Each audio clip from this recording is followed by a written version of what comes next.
There've been a few comments since I did the Open Metal setup guide for Proxmox and setting up a cluster.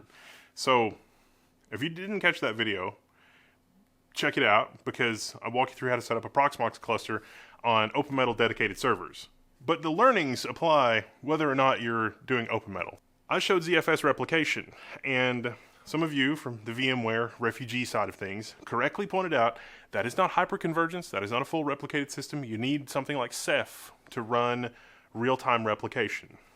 This video is for those people, but also to talk about how the only tool in your toolbox is not the high availability that is in the cluster.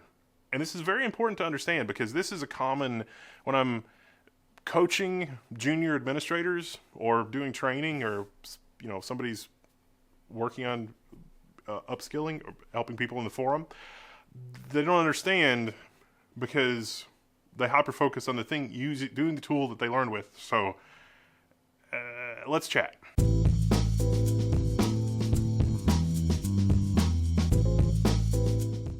Well, let's start at the beginning. We've got a 3-node Proxmox cluster. Okay, well now it's actually 4 nodes. One of those is a storage node, so let's ignore that one for a minute. 3-node cluster with Proxmox. 3-node is sort of the minimum because you need this idea of a quorum where if one of the machines is down, there's 2 left that can sort of verify with each other that like, hey, I'm still here, you're still here. Okay, it's probably Bob that's down, that's not working. Pedantic Cardinal or whatever fun cluster name that we have. If you look at the high availability that's in Proxmox, how does it work? You have 3 nodes. If one of the nodes disappears unexpectedly, assuming that there's a replica of a machine that was on the node that went down available on one of the other 2 nodes, after some time, one of the other 2 nodes can bring up that machine. For databases and things that are coming in, that is not ideal. And so some administrators and folks that are using this pointed out, it's like, this is not great because you lose 15 minutes of information. I would say it's not great even in a Ceph scenario. So in a Ceph scenario, or a hyperconverged file system scenario where you're not using ZFS, where everything is off of a shared medium, you would have everything that was written out to disk. So with something like Ceph in a 3-node cluster, you have 3 copies. Every node in the cluster has a copy of everything. That's not very space efficient. If you have a pool of storage that is one pool of storage and coordinated and managed thusly, as Ceph does, but there are other solutions other than Ceph to do this, then all you've lost if the node number 3 has gone offline is what was in memory, because you weren't able to do that live migration. So it still has to boot it, but you've got 15 minutes more data. That is true. However, that is still not the best option. And I think that the headache of setting that up on a 3-node cluster doesn't make sense. For 5 to 7 nodes, maybe. Like 5 is really questionable. 7 or more nodes, okay, yeah, I'm starting to get on board with Ceph and the way that Ceph works. And having that distributed hyper-converged file system, that kind of makes sense. But for the specific use case of a database server, say MariaDB, for example, this would hold true with PostgreSQL or any of those, check out our Pedantic Cardinal. I've got 3 instances of MariaDB running on all 3 nodes. I'm actually not using high availability in Proxmox at all. There is no rule for these VMs. These VMs are not to be migrated or rebooted on other nodes, except in the case of maintenance, where I've manually chosen to do that. But generally, each of these 3 database servers is running on each of our 3 nodes. And what we've done is we've set up a cluster at the database level in the database software. And so like file system replication, the replication is happening at the software level. And depending on your database system, it might be funny, the database system may actually use ChoroSync, its own implementation of ChoroSync under the hood to do the synchronization. ChoroSync being what Proxmox also uses for its Proxmox synchronization. This is great because if node number 3 goes down, the database does not go down. You do not lose any transactions whatsoever. And anytime you have software level high availability, it is always better to do the software level high availability than what is supported in your hypervisor, because your hypervisor can't handle all these weird edge cases. Your hypervisor is always going to be rebooting the machine that mysteriously disappeared because the host disappeared. And so that's what I've done here. In our Open Metal Cloud, I've set up 3 instances of MariaDB, and they all have 3 different IP addresses and the same credentials and the same replication. Everything works here, and there's a guide for that, setting that up on the forum if you want the step-by-step. But conceptually, it's more important to me than the step-by-step for you to understand what's going on under the hood. Now, there is a gotcha. There's an aspect of this that's batteries not included, and that is, how does your thing that depends on the database server connect to the database server? Because you see, there's not machinery in the database system to share an IP address. So there's not like cooperative multitasking here where here's my LAN IP address 192.168.100.50 and it'll automatically go to each host. You have to configure that yourself. Good news. When we did the Open Metal Proxmox setup video, we set up highly available PFsense. And so normally with PFsense, with the high availability, you can install HAProxy. It's available as a package. You just go here to the install tab, click install, and you got HAProxy, and then you can configure front ends and back ends in HAProxy. We also did a separate video on HAProxy as standalone. You can do even more sophisticated stuff standalone HAProxy than what you can do through the PFsense GUI for HAProxy, which is really awesome. And that is what can give us the shared IP. And so when we connect to the database, we're actually connecting to this proxy. And the proxy looks and says, I've got 3 options of hosts that I can connect to, and I can very quickly determine which one is up and load balance or round robin the connection, whatever we choose, to make sure it gets to where you're going. And this is the part that a lot of people miss, is like, okay, I set up a database cluster, but it doesn't really help me because there's not something in the database system to handle a shared IP address, for example. And so this is one way to handle that if your software doesn't do that. Now, I mentioned, websites like Drupal or WordPress. You can also configure in your, like in the case of Drupal, in your settings.php, you can put a little bit of logic in there to figure out which database host is up. And Drupal actually has or had native support for being able to connect to more than one database server, but in the past I found that kind of lacking in terms of handling the scenario where one of the hosts is down. And you can just put logic in settings.php, and it's a little more overhead for every database connection that it does, because it has to figure out which one is up, so you can cache that with a primitive, and then it gets a little more complicated. But you can also make changes in settings.php with all 3 IP addresses of your database servers, because the credentials are going to be the same, and then it will work perfectly that way as well. But the HAProxy method is more of a color inside the lines approach, let's say, and you didn't have to set up another host or another layer of high availability to handle that. It was actually just handled by your load balancer or your router. Okay, so the first step with your Open Metal setup is to log into PFsense and go to System and Package Manager. We need to install HAProxy. It is not installed by default. So in installed packages, it won't show anything. You'll go to Available Packages and search for HAProxy. Install it. 63_2. 63_2 is installed here, and I will be able to configure it under Services. So we'll go to Services, HAProxy, and then the first thing, or the last thing, is you want to enable HAProxy and set a maximum number of connections that make sense for your setup. I set 1,000, but 1,000 might not be enough depending on what you're doing.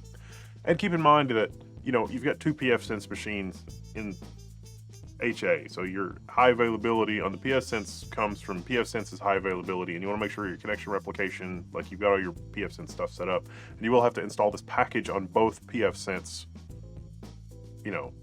configurations that you have. But enable HAProxy, and then the first thing we want to do is set up a backend, so you can hit add for your backend, and you can call it MariaDB or whatever you want. And then for server lists, there's going to be 3 servers, and you'll add it here, and it's address and port. For load balancing options, I usually do least connections, but you could do round robin or whatever makes sense to you for your setup, and by all means experiment here.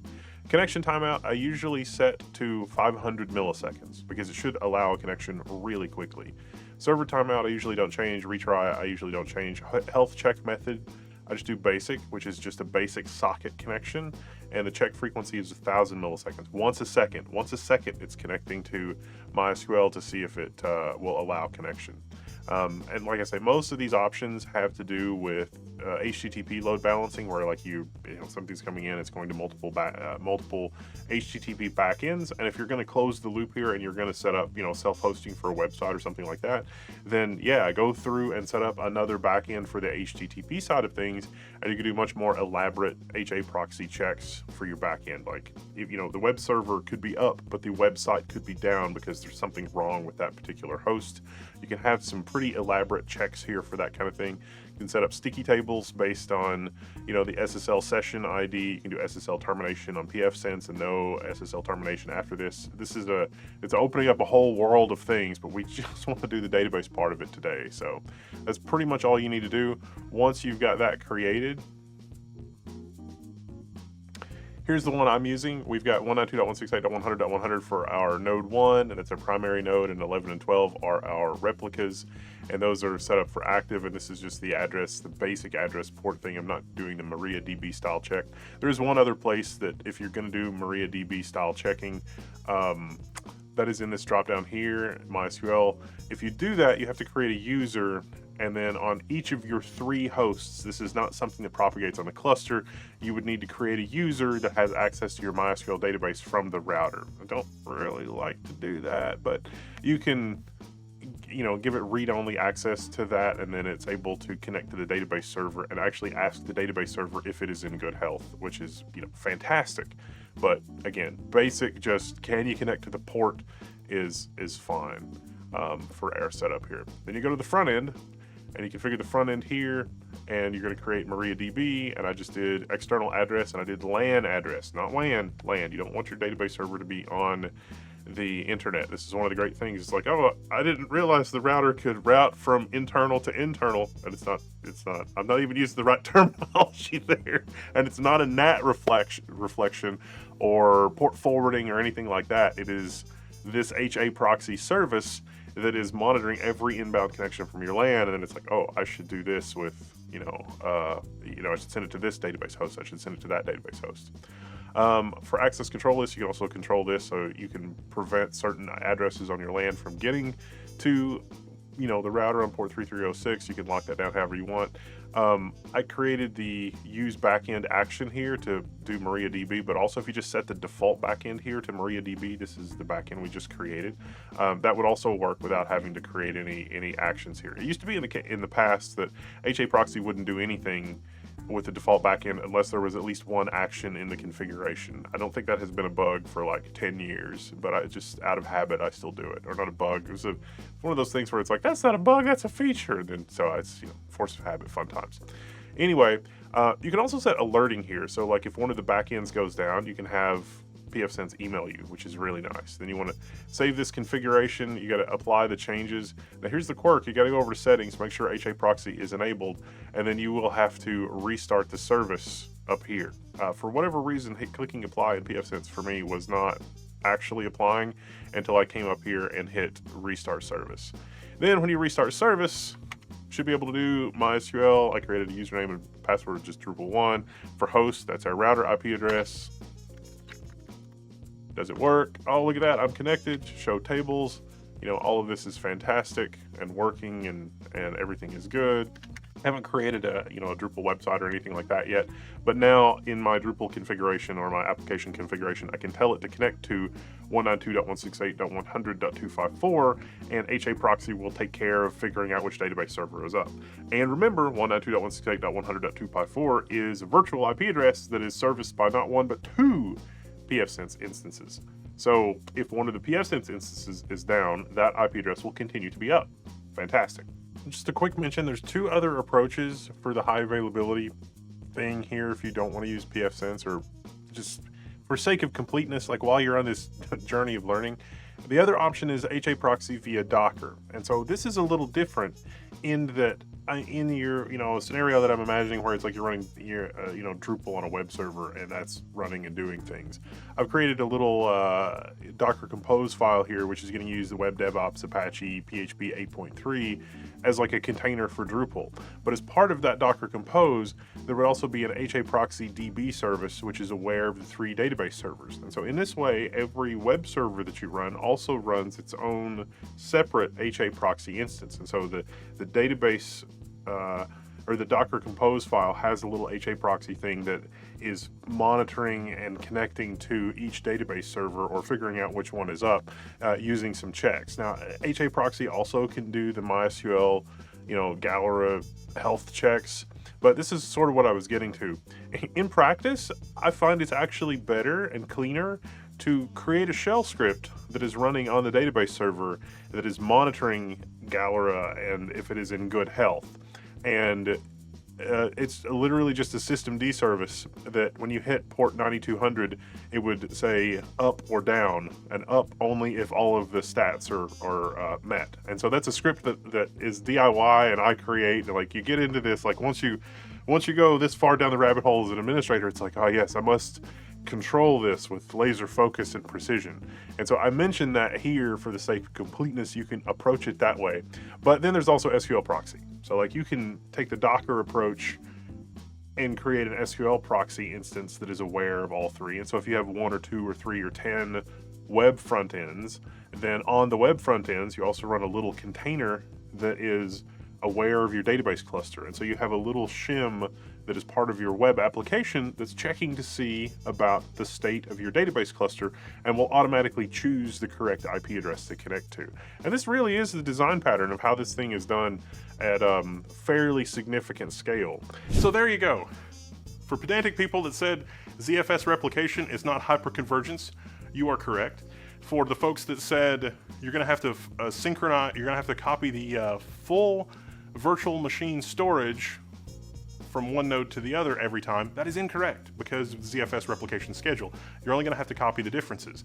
And in the case of a VM that doesn't have, gigabytes of changes every 5 minutes, that 15-minute replication is typically, in my experience, like on the order of megabytes. So it happens very, very quickly. Not a lot of overhead there. And you're still going to have the boot downtime because if the node disappears, the state in memory also disappears, which means that it's just like an unexpected reboot.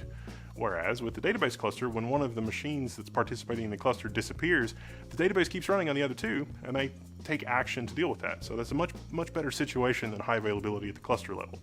Still, high availability at the cluster level can make sense for some kinds of workloads, and not every application supports that, and it can be tolerable to have a couple of minutes of downtime while a machine that disappeared over here restarts over there. That's fine. But yeah, subtlety and nuance and experience and fun stuff. This is good cerebral stuff. I'm Little, this is level 1. Hopefully this has been useful. Engage below or engage in the comment section at the level 1 forums, which is where I'm going to go hang out. I'm signing out, and I'll see you there. Thanks for hanging out.